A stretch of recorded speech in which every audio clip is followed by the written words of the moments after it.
Hello everyone and welcome back to Creator in Conversation. Starting from this episode, we're going to give you another special series of talks recorded live from Dublin Comic Con August 2025 edition. Now there's a quick show note which will be applicable for all the upcoming episodes.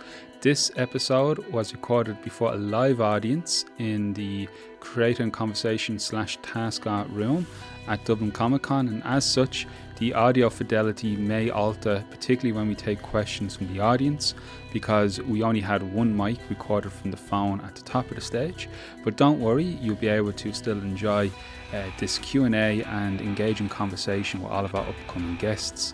To start off today's conversation live from Dublin Comic Con, we're joined by Ryan North. Ryan has just, he's had a very exciting summer. He is working on, of course, Fantastic Four, but also had a chance to visit the Fantastic Four 4 Steps movie set while it was being filmed. He also is writing Krypto, the Last Dog of Krypton, which is also exciting because Krypto featured very prominently in the summer blockbuster Superman as well. So he was in a unique position where he was working on two popular comic books that had the big screen treatment.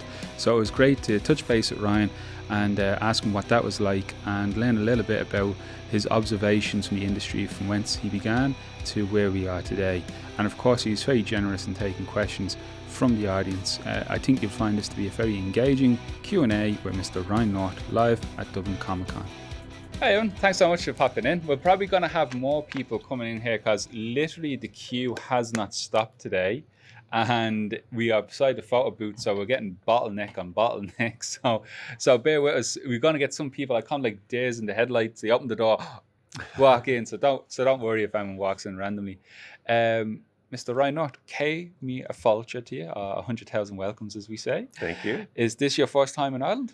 This is my third time in Ireland.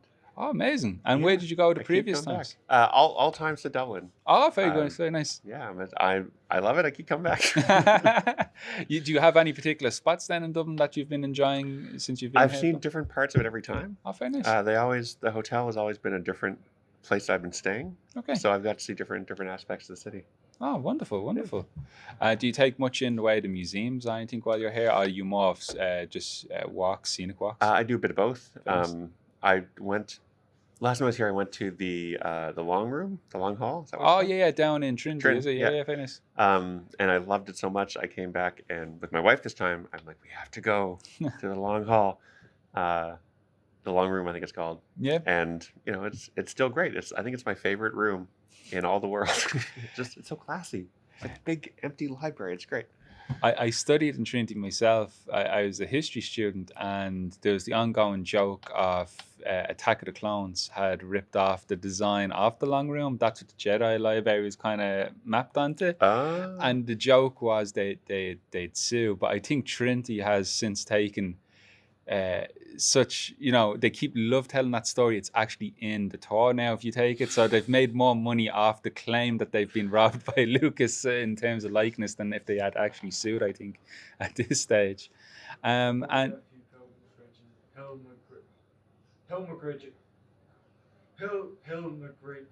you know what I'm saying? They'll probably get Pilgrim Group. I can't say it now. Pilgrims is the one. Yeah. I'm getting caught onto it now. Yeah, exactly. All the Jedi fans coming out in force onto it. And Brian, you've been having an amazing summer in terms of, is this by coincidence or by design? Because you're involved in like two of the big summer blockbuster comics that are happening. So you have Fantastic Four, and then you also Krypto and Krypto's coming the breakout star, I think, now in cinema this year. Yeah. So was that? Did you know the stars were aligning in this way, or was this coincidence? I'd like to say it was part of a master plan, but it's not. It was. I was already writing Fantastic Four, and I happened to be the guy writing it when the movie came out, which is nice. That was fortuitous. And for Krypto, I guess it came about because they were having the summer of Superman. They want to have a bunch of Superman comics. They asked me, do you have a Krypto pitch? And I was like, as a matter of fact, I do. I want him to be a dog. Like, I don't want thought balloons. I don't want him talking. I want to be like, let's tell a story about a little dog lost on a strange alien world called Earth. And they were like, great, that's what we want. So it was luck and coincidence. There's no master plan, but it did mean I got to visit the set of Fantastic Four last summer, which was terrific. Amazing. Yeah, it felt like they built it for me. If you've seen the film, it's a big retro future aesthetic, and I was like, this is exactly what I want. So turns out if you write the right comic at the right time, you can visit a movie set.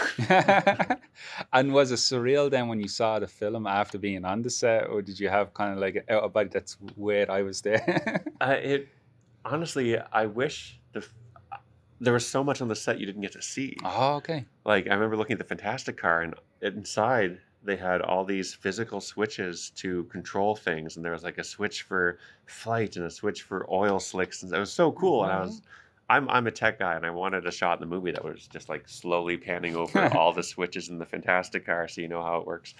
But it was great to see that in person. I mean, it was so much fun seeing the movie too, where it's these characters you've been writing, and they felt like the people I knew. Like it felt like they'd come to life. So that was, I guess, it's a common thing people say. It's like the characters came to life. When you're writing them, it does feel like that. You're like, oh my god, there they are, running around, having a time. I miss the days of, remember, you used to get a DVD and they would be chock full of the extras, and then someone with a camera would be there showing you all behind the scenes of the sets and everything. That something like that. I really miss that type of content for that very reason, as you're describing it. In the lead up to the film, back in the day when Marvel Studios first began, they kind of had like the Marvel brain trust of like some of the comic creators pitching in. Did anyone from the movie side approach you guys with suggestions or ask you about certain ideas that they were going to go with, or were you just they just kind of went to the comic book material and then you guys did a visit, or was there any kind of conversations beforehand? Yeah, so Marvel has a thing a couple times a year called the Story Summit, where they bring in all the writers and we all talk about what we're writing, what we're going to be up to, and hopefully, if I'm doing a Fantastic Four story where they go into space, oh, Spider-Man's going to be in space that month, maybe we can do something with that. So it's very collaborative. And Matt Shackman, the director, did come to that Story Summit for the movie, and it was the one that I couldn't be at in person. So I was doing a school visit elsewhere, so I zoomed in to talk about my stuff, but I was only in the Zoom call for like an hour, and missed out on all of that. So that was unfortunate for me, but it felt like everything in that film they wanted to honor and celebrate the comics, and that, I think, it shows on the screen. A lovely tribute as well to Jack Kirby throughout the film. Were you a fan of the original Lee and Kirby comics as well? Oh yeah, no, they're great. I mean, they're the foundation of the Marvel universe, and I love that they're so weird. I love that, first issue, we're dealing with Mole Man. Second issue, we're turning Skrulls into cows, solving a problem. And then, like, Doctor Doom's first appearance, it's not to take over the world, it's to send them back in time to steal Blackbeard's treasure. Like, there's this inherent weirdness and willingness to explore crazy thoughts and wacky premises that gives it this sense that you can go anywhere and do anything. And I mean, that when I took over the book, there was this little essay taken from what I wrote in the pitch, which was me saying, look, here's what I think the Fantastic Four are. I think they can go anywhere and do anything. I think there are these characters that are really flexible, and you can put them in space. You can put them in pirate times. You can put them on the moon, and it all works. If you put, nothing against Spider-Man, but you put him on the moon, he'll die because there's no oxygen.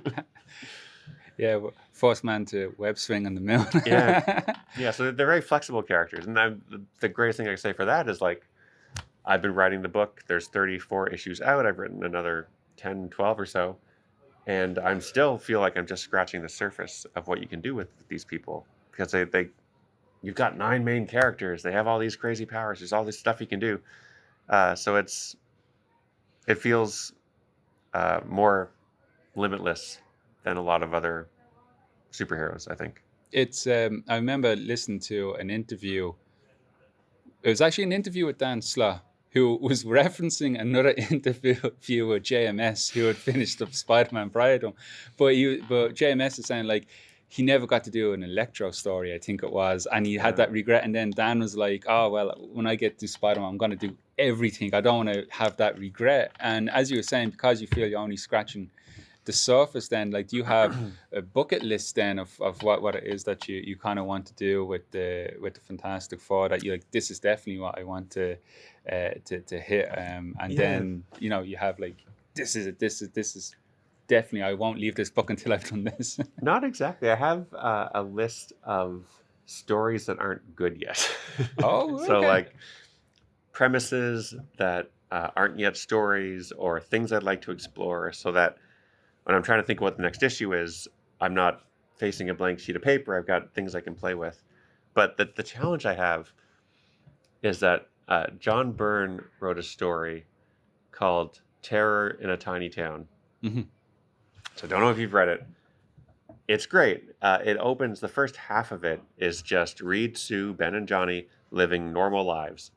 And you're like, what's going on? And I think Reed is having these dreams of having powers, or Johnny has these dreams of lighting on fire, and there's something weird.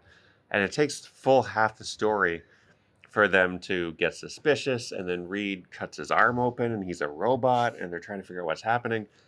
And the reveal is they're actually tiny robots in a tiny town, in this glorious 2-page splash where they figured out. And they're like, who could have done this? And then you see Doom's giant head above the city. He's like, who else but Doom could do this? And it's just like that premise of a weird mystery that's resolved, and then we have to deal with the consequences. So many stories I've worked on, I have to stop partway through because I'm like, I'm just doing Terror in a Tiny Town again. It's always the same. I'm always veering towards that perfect Fantastic Four story. So I've got a lot of half-finished stories. In terms of a bucket list, the closest I have is I wanted to pair off every single pair of characters. Okay. So you get fun, like Reed and Alicia don't spend a lot of time together normally. You get to see them hang out and see what that's like. Reed and Johnny are total chaos goblins together, which is great. But I haven't yet done Johnny and Alicia. Okay. And the reason I haven't is that I can't quite get their history to make emotional sense. Like, they were engaged to each other and married, but she was a Skrull. But like, how do you talk about that down the road? How do you say, oh yeah, remember when I married your wife, but she was an alien, but then I fell in love with the alien? It's I haven't found the way in yet. So that's the one pairing I haven't quite figured out yet. It's the most sci-fi soap opera concept to I mean, try and grapple. That's the thing with the FF, is that so much of the sci-fi soap opera concepts work so well. Like Dr. Doom being the goddaughter of their daughter Valeria, their greatest enemy, now part of the family, should not work, but it works really well because it makes such great sense. And having Valeria be the one person that Doom actually loves and actually respects. He hates Reed, but his daughter's good.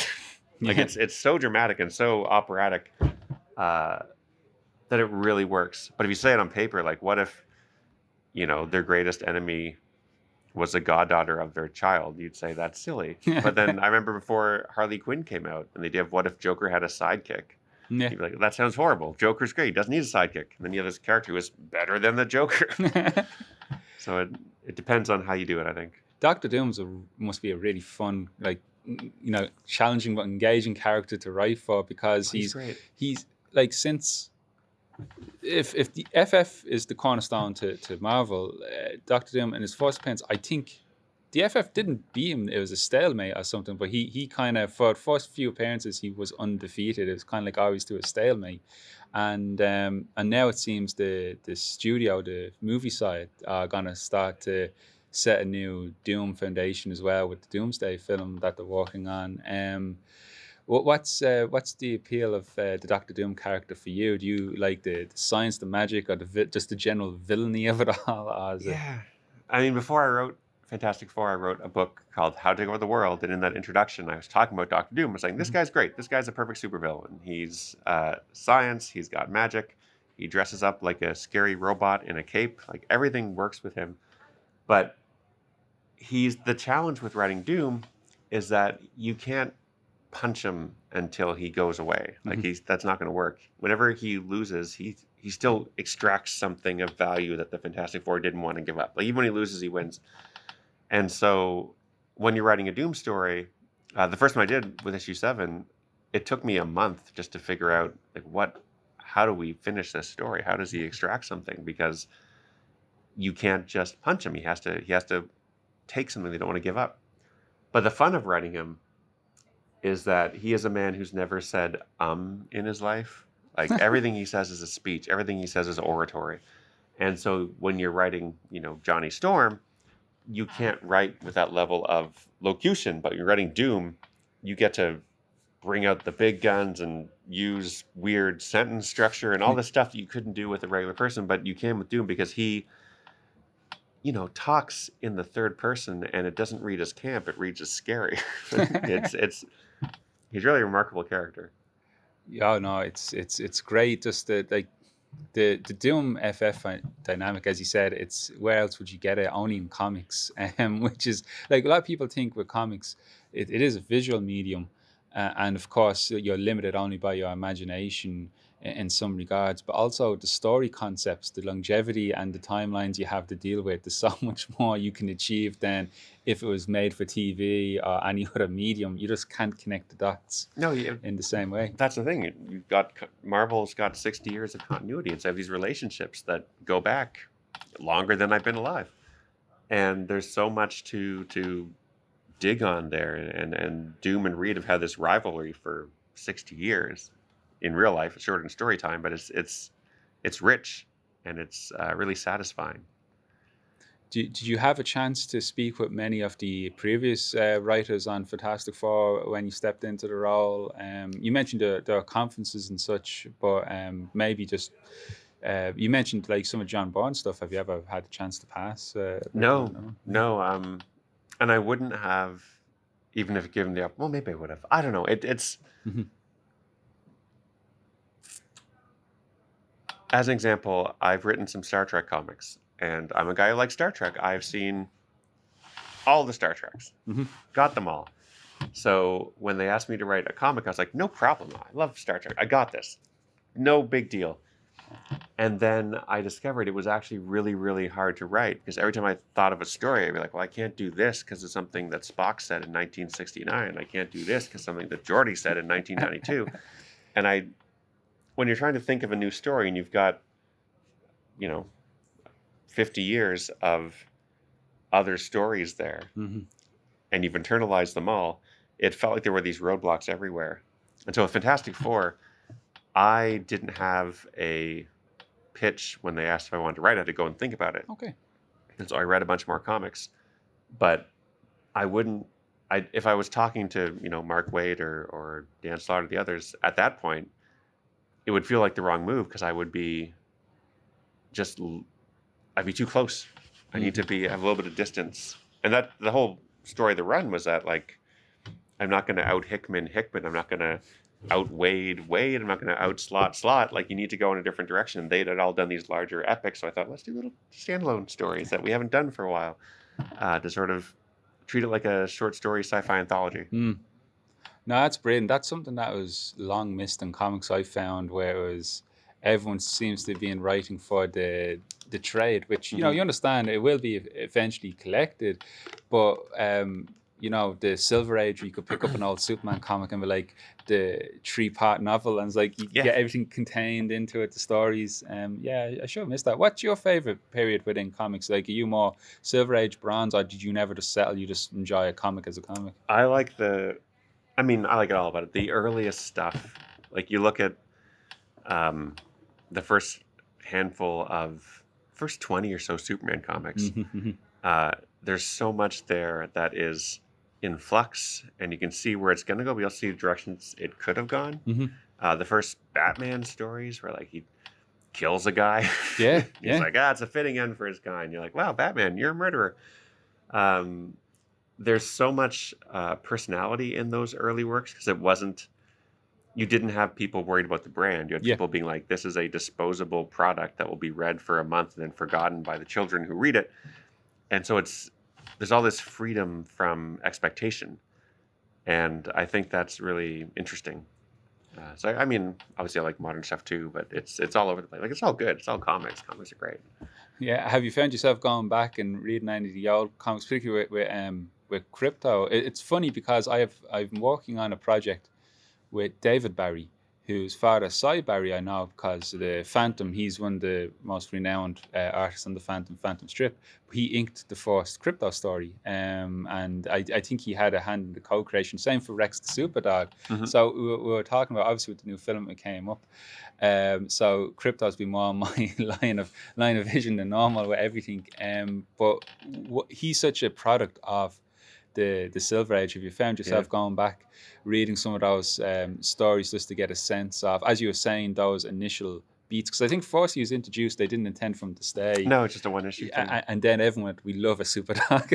Yeah, I read a couple, but I was actually, the one I read the most of was the first Supergirl comics. Not very good. And he's not in those, but they're so weird. They're so great. Like I don't know if you read them.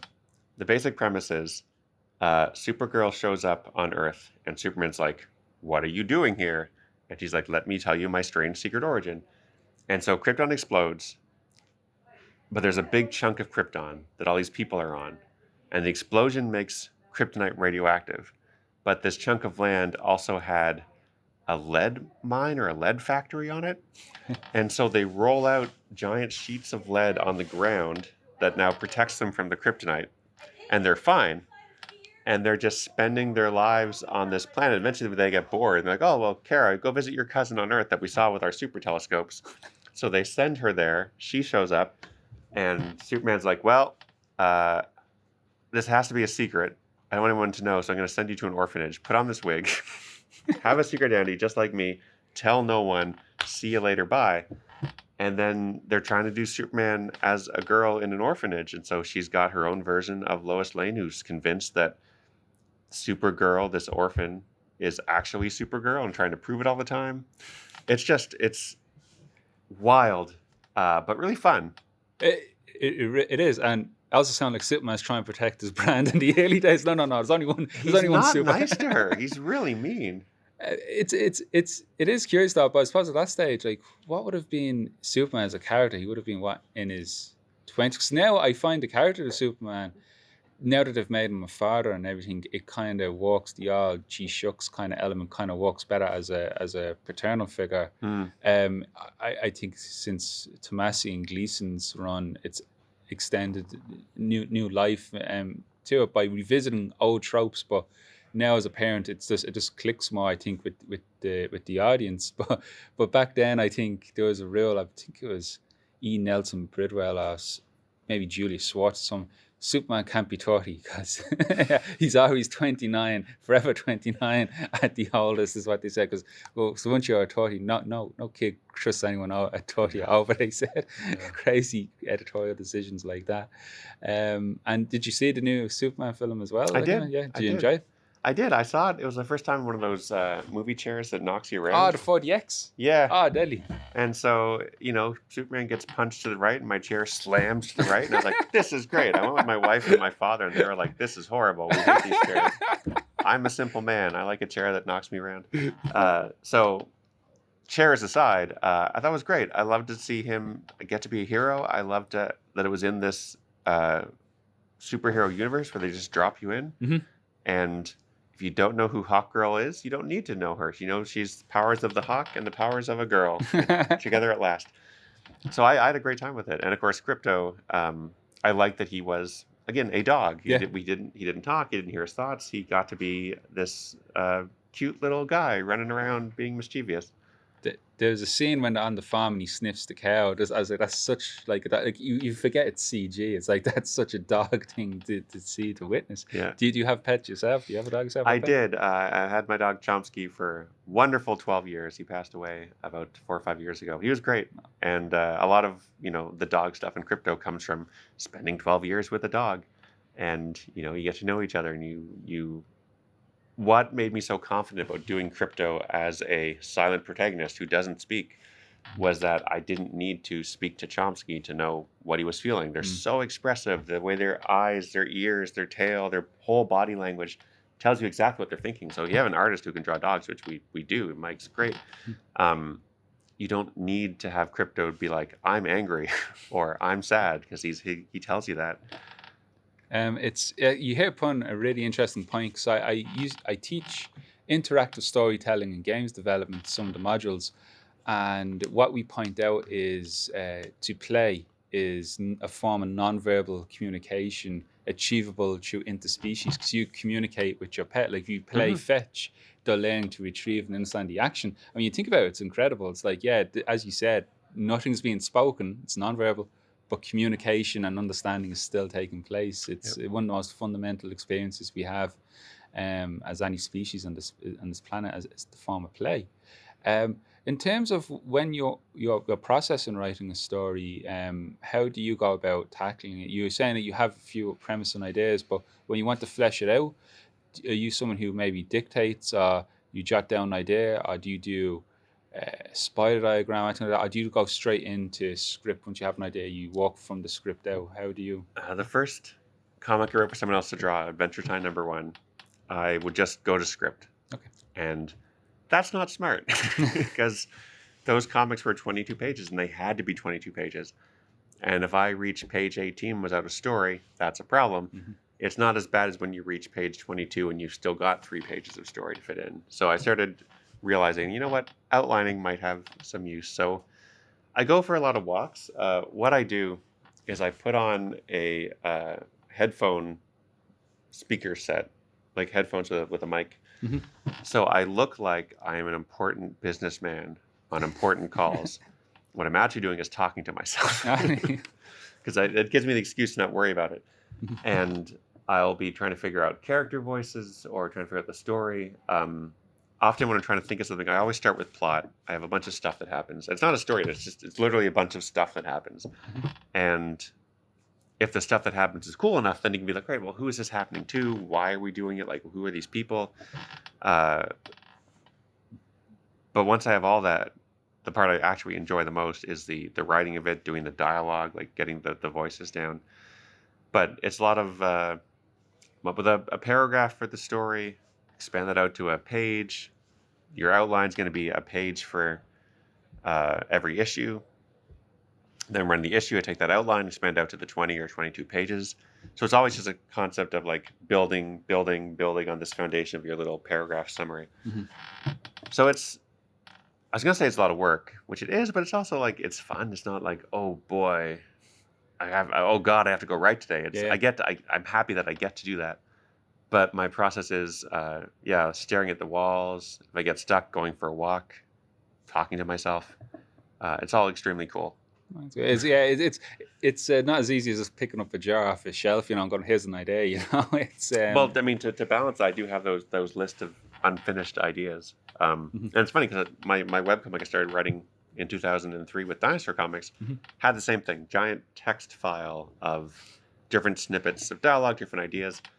And I was interviewed once by my school paper, student paper, and they asked me, where do you get your ideas? And I explained I have this giant text file of stuff. And the reason I've been hitting text file so clearly is that when I spoke to this reporter, I must have mumbled it a bit, because it went to web and to print as Ryan North gets his ideas from this giant textile, like a rug, that I look at once a day, and it inspires me. And I was like, it's such a better answer.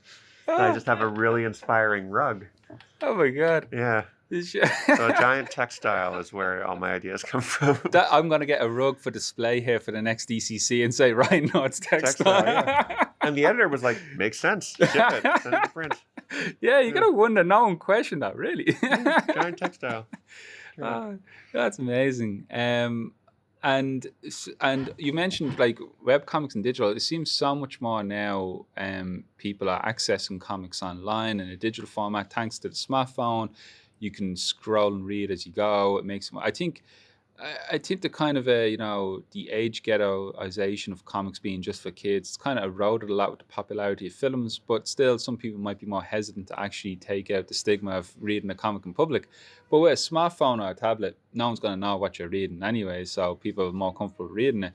How have you found the change? Because you've been doing webcomics so long and digital, like how have you any significant changes you've noticed, like current trends that have really come on your radar? Oh yeah. I mean, I used to about 10, 15 years ago, I get emails from people being like, I don't like comics, but I like your comic.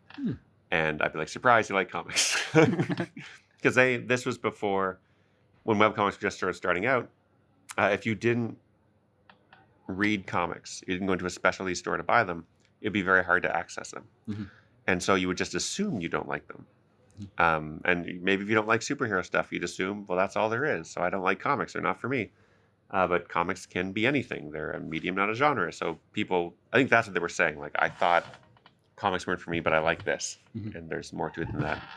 But I think if you look at the history of comics online for the past 20 years, it's not great the way it's gone, in that we used to have thousands of websites. People would visit different websites all the time. And now we visit, 5 websites filled with screenshots of the other 4. And those are all places that are algorithmically mediated. And so it's very hard to build an audience or build a career if they're not interested in you, they're just interested in the most recent stuff you've done, if it bubbled to the top. That's really hard. That's really challenging to try to break through all of that, all those filters, all that noise, to have people actually engage with what you're doing. So people ask me for advice, like, how do I start a webcomic? And I'm like, I did it 20 years ago. It was a different internet. Like, it was a friendlier, less corporate internet where you could make a website and that was a viable thing to do. And now it's not. So it's challenging. I'm not super thrilled with how it turned out. The almighty algorithm's just insane. It's I was speaking with Rafa Labasco just before this. We did a panel. He's doing the Thundercats Lost book at the moment, and we were saying, like, when you're in comics, it's like, regardless what your role is, be it art, be it writing, it's still a business. So part of that's like networking, social media managing, and then you have to find out what the latest trends are, like how to insert the hashtag and vertical insertion and everything else that goes with it. And just listing that is exhausting. Imagine you having to make your story, make your comic, and then do all that afterwards. Well, I don't think it's good for art. Like, the thing that was so great about webcomics in those early days is that you had everything, because there were so few gatekeepers and so few ways to make money at it, that people would just do the weirdest stuff they enjoyed. Some of that would continue on, some of it didn't. But when you're trying to fit your story into this vessel that's constrained by, if I want it to be seen, it needs to be 4 panels and all this stuff, that's going to push you towards something that's very similar to what everyone else is already doing. Yeah. I don't think that's great. I want to see more weird stuff. Yeah, I think One Punch Man came out of the whole webcomic phase, and then it was like just very basic drawing, then went up in quality, then became an anime. It just goes to show, the expansion onto it. I just want to throw it to the audience here, if anyone here has any questions that they want to ask. Yeah, go ahead. How was working with Alex Ross for the first few issues for the covers? Yeah, so Alex Ross did the covers on the first 24 issues of Fantastic Four. And when I first got into comics, I was 23. I walked into a comic book store with my first paycheck, and I picked out 3 books at random. One was Dark Knight Returns by Frank Miller and Lynn Varley.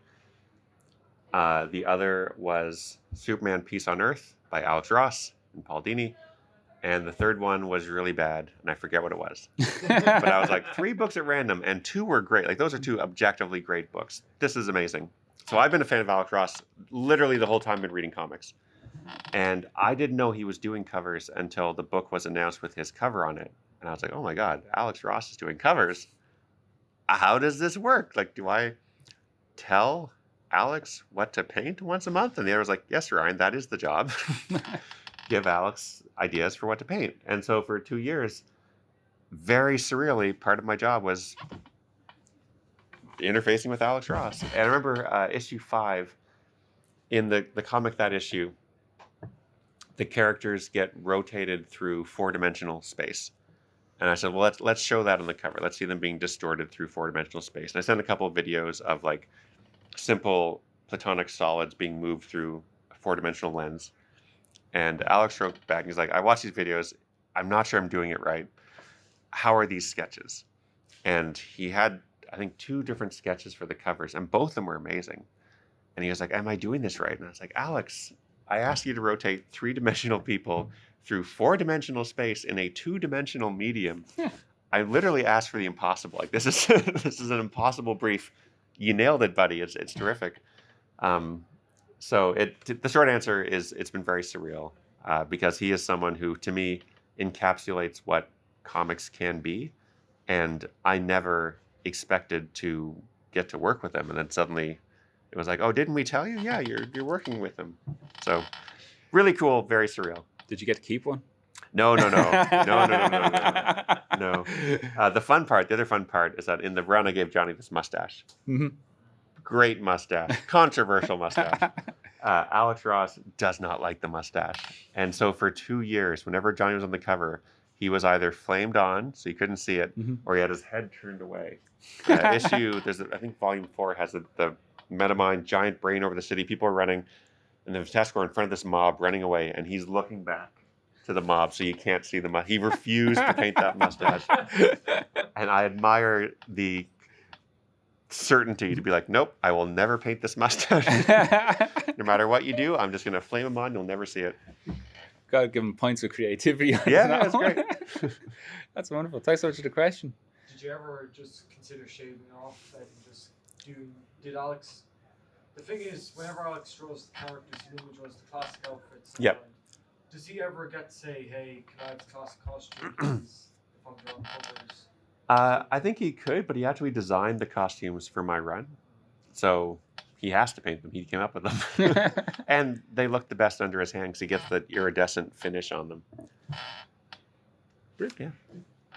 Yeah. You start to talk a bit about outline, but could I ask you to talk a little bit further? How do you approach a story? How you break it down?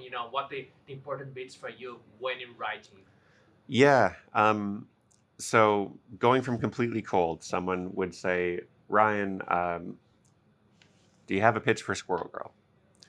And I say, give me the weekend, give me some time, because when that happened, I was like, isn't she the one who talks to squirrels? Like, I didn't know a lot about her.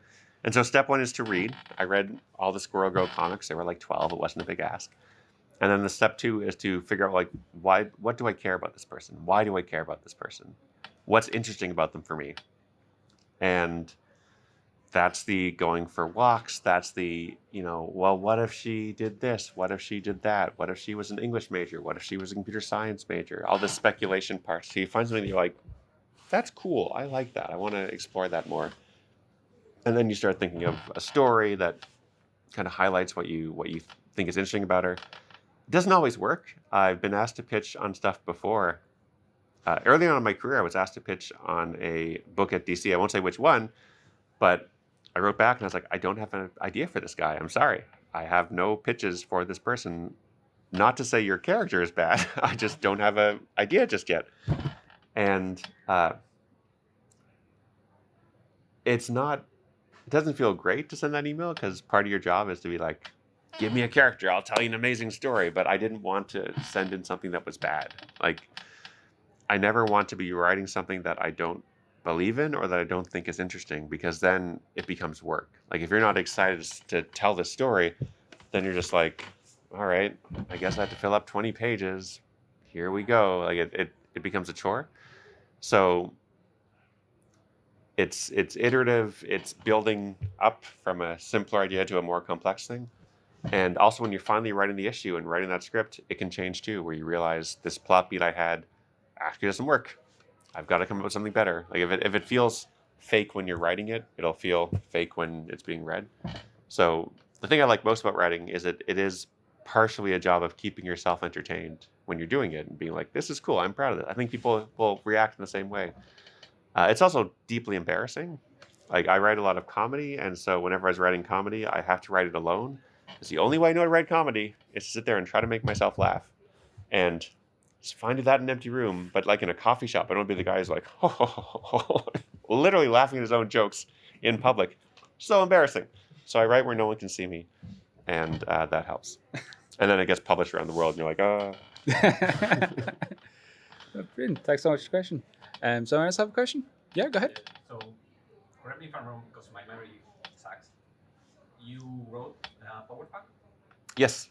and if I remember, well, there was the very first number where one of the kids just kind of plots or draws on her own Yes. the way to present to their parents who they really are. Yep. And it was several pages.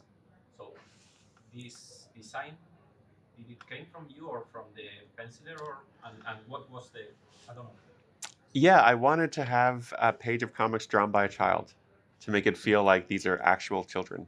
And I put that in the script. Like, let's make it look like a kid. And I was like, maybe use your non-dominant hand so it looks a little bit cruddy. And what the artist did was just so authentic. It looked like an actual child had drawn it. Like, it was great. He put stickers on top, and we used those as the recap pages.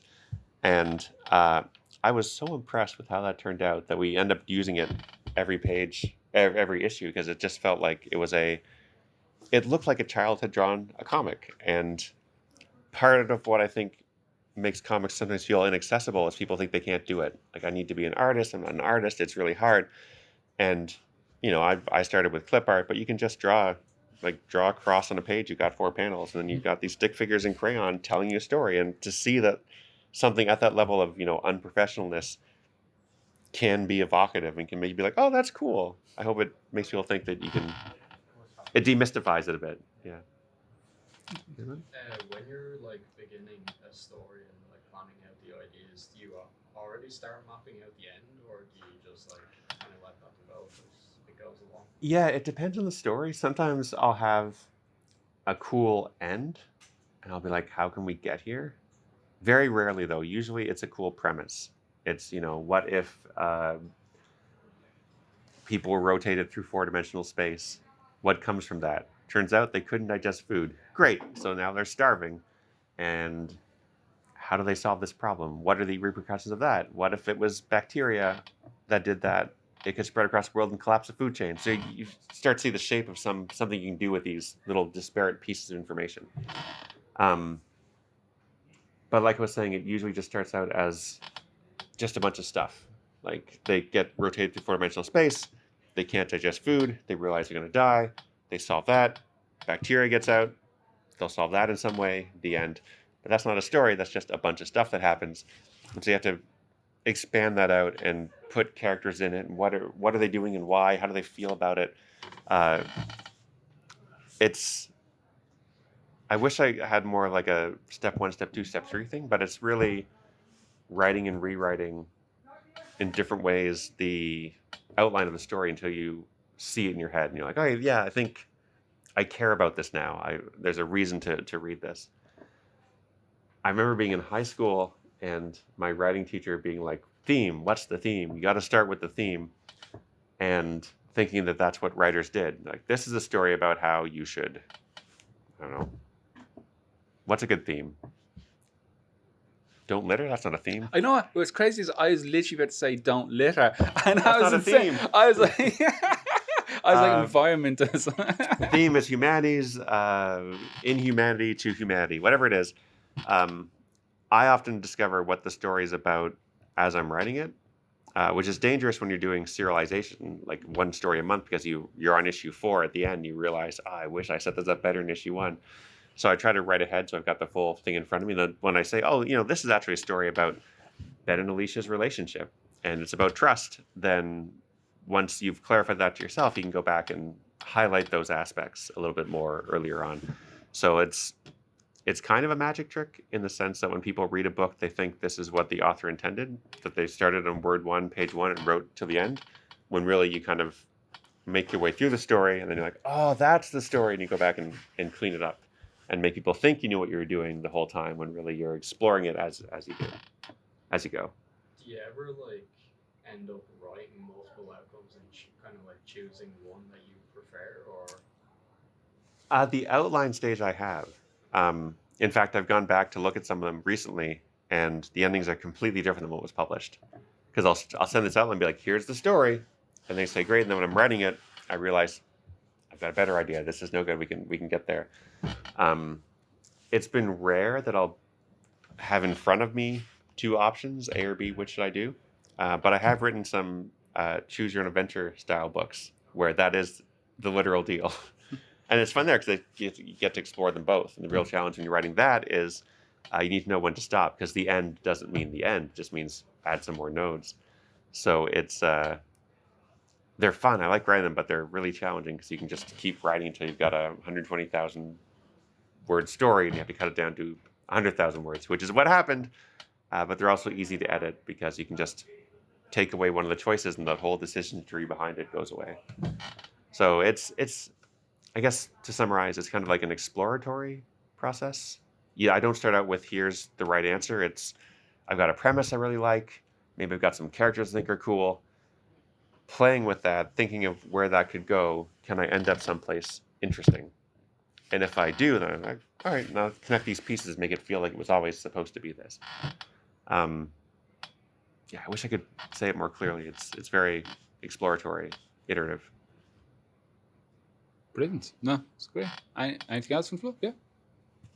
I'm always curious as well the difference between how it was when you were writing your own Apple Comics and now you're in a big corporation. What's the challenges for each other? Yeah, when you're writing your own stuff, you can do whatever you want, and no one says no. And when you're working for a corporation, there are several layers above you that can say no. Generally, they don't, because maybe I've been lucky, but in my experience, they hired you because they like the type of stories you tell. And so they recognize if they're standing in the way, they won't get those types of stories. But there are things that I have to argue for or push back on. And a great editor will say, hey, here's my note. I have some ideas or some concerns. And if you can justify them to the editor, then they'll say, all right, go ahead, do it. Oftentimes I get notes that are really good where I'll be like, oh yeah, that was unclear, or I hadn't thought of it that way. But the main difference is you do have editors and you also have a shared universe, which can be good or bad. With Squirrel Girl, I wanted to have a story in which she beat up Captain America and other people, but he was there. And my editor was like, well, when this book comes out in 6 months, Captain America will have had the super soldier serum sucked out of him, and he will just be an ordinary guy with no powers. He'll be an old man with no powers. And I was like, well, maybe Squirrel Girl, famous superhero, shouldn't beat up an old man with no powers. And then my editor hopped on. He was like, well, actually, Steve Rogers is still in peak physical form, and he's a trained military man. And I was like, fine, she'll beat him up. So she did. And there's another time where I want to have her visit Doctor Strange. And they're like, just so you know, when this book comes out, Loki will be Sorcerer Supreme and not Doctor Strange. And I was like, great, that's way better. I'll just tell a Loki story instead. So there's stuff that helps, and there's stuff where, I wanted to tell a Thanos story. And at that time in the comics, he was dead. So you can't. So sometimes people are either dead or they're in space, and you can't use them. You have to adjust to that, and sometimes they're available. It's so funny to be like, I can't write this story about imaginary people because right now we're imagining that they're in space. But it makes sense, but it's just like, but can we bring them back for one issue? That seems to be the great thing about DC's Black Label and stuff, where they're able to do those out of continuity books, just tell them, and you can play with all the ties then from whatever decade. Yeah. But it is, there's going to be a term, I think, in the future for like some kind of a historian who deals with like fictional histories, just to keep it all straight, Well, the initial pitch for Krypto the Superdog was an out of continuity book. Oh, really? And then I sent in the outline, and they were like, if you change this one detail, it fits in continuity, and we can just make it his origin. Oh, really? Yeah. And I was like, all right, let's do that. Brilliant. Yeah. That's wonderful. Any other questions from the floor? Yeah, go ahead.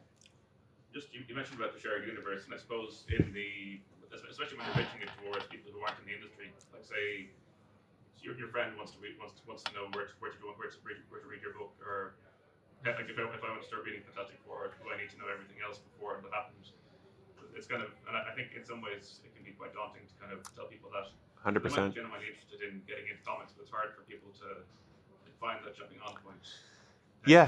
Address that sort of thing. Yeah, I think Fantastic Four is a great example because that book's been running almost without interruption since 1961. And there are people alive who've read every issue since 1961. Before I started writing the book, I remember reading some Fantastic Four comics, and there'd be letters in the letter page being like, I've read every issue since 1961. and your latest issue was so bad, I'm never reading it again. And I was like, oh my God, I'm going to disappoint all these people. Things never change. Yeah, but I think my take on it is every issue is going to be someone's first issue. And we do a thing now where there's a recap page at the front telling you who these people are, what their powers are, what they've been up to recently, so that you can put an issue in someone's hand and be like, here's a story, enjoy. It's why I like doing those one issue stories, because then you do get a complete unit of story. You're not in part 3 of 7 and completely lost as to what's going on. I also think a well-told story, it should be accessible in that way. Like if you don't know who, stay with Fantastic Four, you don't know who Ben Grimm is, you never heard of him before, in this course of that story, you should know who he is by the end of it, right? He's a gruff, rocky guy with a heart of gold. And if that's not clear in the story, you're not telling the story well. So I try to make the stories accessible so that someone who is lost can pick it up. And whenever I meet people, I'm like, don't worry about the number on the cover. Like, don't think there's no test. You know, if you like the comic, read another one. If you don't like it, don't read another one. But don't feel like someone's going to stop in the street and say, aha, I see you have Fantastic Four number 33. What do you think of number 12? Because that's unfair and unnecessary. But I think it's a great question because it's something comics, at least superhero comics, at least North American superhero comics have struggled with for a long time. This idea of like this moat of inaccessibility that surrounds them. And I'm always trying to be like, it's fine. Just jump over the moat. You'll be fine. Don't worry about it. I guess we'll find out how successful it was in 30 years. Do you have any go-to comics you like to recommend, standalone graphics? You mentioned Dark Knight Returns and Superman Peace on Earth. Yeah, so if you have those, do you still recommend them to people or other titles as well? Or? I ask people what they like. Because like if they like nonfiction, there's a great comic about bees called Clan Apis that's just about a bee and his life. And if they like, relationship, coming of age stuff, there's some great stuff by Craig Thompson. There's all these different, if you like formalism, you like cool ideas, interactivity, look at what Jason Sheik is doing. There's so many cool comics being made that are unlike what we've seen before. And that's what excites me the most. That's why I do most of my work in comics and video games. And what those two mediums have in common is that we don't know where the walls are. They're young enough that we don't yet know if something is impossible or a bad idea. Now you look at, nothing against the printed word, nothing against prose, but like we kind of have a pretty good sense of what you can do with a novel. Mm-hmm. We've been writing them for hundreds of years. Comics we've been writing for a little over 100 in their current form. Yeah. Video games less than 50. And so the definition of a great comic to me is something that shows me something I haven't seen done before in the medium. And that's routinely met. Same with video games. But that's a ridiculously high bar. It's like, not only have a great story, great art, but like wow me with something I didn't know you could do in the form. But we can still do that because it is such a young form. We're still exploring it. And I think that's really exciting. Awesome. That's fantastic. Any final questions on the floor? If you had one kind of like dream character or team to write, what would it be? Ooh, that's hard. I try not to walk around with like an idea for a character in my back pocket, because then you get attached to that idea. If I have a really great Batman story and I get to write Batman 20 years from now, they'll be like, Ryan, your story only makes sense with where Batman was 20 years ago, but now he's got a kid and he's got a hover car and none of this makes sense anymore. So I try not to do that. But that said, I really like Iron Man in the sense of this fantasy of a good billionaire. And I like how flawed he is, and I like that he's horrible and he's a jerk, but he's our jerk. There's a lot there that's really appealing to me. So if I had the chance, I think it would be something like an Iron Man. But also, like, I'd never thought of writing Krypto until they asked me if I wanted to write Krypto, and I was like, yes, I want to write Krypto. Of course. And then, pitching the story about a dog. So it's interesting. It's interesting how you won't think of that character in that way until someone asks if you have a story, and you're like, oh my God, yes. I do. I might have said Star Trek years ago, but now I've written some Star Trek stuff. I know how freaking hard it is. Is it hard to switch off the being a fan to being the writer? Like, is there like an intimidation factor there of? No. I mean, the fan stuff comes in, you're like, I want to produce stuff that I like. And so my first issues of Lower Decks, I have a scene where Mariner goes in the holodeck and talks about what her favorite ship named Enterprise is. And amazingly, we share the same opinions. And she's like, look at this Enterprise C. It's an amazing ship. It looks ridiculous. I love it. And that's just me being like, this is a great ship. I want to see more of it. So you get to do your fan stuff inside this more official vessel, which is, it's fun. It's fun to put your finger on the scale that way. Awesome. So thanks very much, Evan. Thanks very much, Ryan, for your time. You're in Artist Alley, so if you guys haven't been to Artist Alley yet, it's just literally straight out Right over to there. the right. Yep. And if folks want to follow, do you have anything online where they can follow updates from you and stuff? Oh gosh, yeah. I have a website. It's ryannorth.ca because I'm Canadian, and you can find. I think it's got everything I've written there, most of it, and also my webcomic is there. I'm on ryannorth.ca on Blue Sky. Pretty easy to find. If you Google Ryan North, it might autocomplete to Ryan North height, Ryan North stuck in hole. You'll find some stories. I got stuck in a hole once. It was fine. It made the news. That's gonna be there forever. It's great. I mean, it was a normal day walking my dog, and then by the time we got out of the hole, the Guardian had a story about it. Well, there you go. That's wonderful. Listen, thanks very much, everyone. Thanks so much, Ryan. Thank you. Thank you for coming. Many thanks again to Ryan for joining us for this episode of Creator in Conversation, and to you, the listener, for checking out this episode. If this is your first time finding us, please consider subscribing to the podcast or sharing the podcast. That will help us to grow. You can find us on YouTube as well, and if you leave a comment, that also will help us with the almighty algorithm. If you like what you heard, or you have a suggestion or would like to get in touch, feel free to email us at info@tasqart, that's TASQART.com, or find us online with our handle @tasqart, TASQART. Until next time, this has been a copyright production of Macaulay Consultancy 2025.